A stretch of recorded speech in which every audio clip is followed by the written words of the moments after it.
স্থানীয় বিএনপি আপনারা এই সভা থেকে অপমানিত হচ্ছেন। প্রিয় সাংবাদিক ভাইরা, আমি আপনাদের অনেককে দাওয়াত দিতে গিয়ে, আজকের এই প্রোগ্রামের দাওয়াত দিতে গিয়ে আমি প্রশ্নবিদ্ধ হয়েছি। আপনারা আমাকে প্রশ্ন করেছেন আপনাদের বিএনপি বলতে কোন বিএনপি।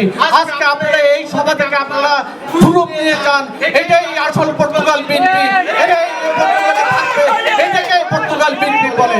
প্রিয় উপস্থিতি, আমি সবসময় একটা কথা বলে আসছি, নাম কোনোদিন মানুষকে বড় করে না, মানুষ কর্ম দিয়ে নিজের নামকে বড় করতে হয়। আমাদের মধ্যে অনেক মানুষ আছেন যার নাম নিয়ে, কার নাম কোথায় থাকবে, কোথায় আসবে, কার নাম কোথায় বসাবে, তারা এইসব বিষয় নিয়ে কথা বলে। তাদের উদ্দেশ্যে একটা কথাই বলবো, নামের দিকে না তাকিয়ে কর্ম দিয়ে নিজেকে বড় করার চেষ্টা করেন। পৃথিবীর সর্বস্তরে আপনার নাম বড় হতে থাকবে, স্বর্ণ অক্ষরে লেখা থাকবে। এই উপস্থিতি, আজকের এই ইফতার মাহফিল আপনারা যারা উপস্থিত হয়েছেন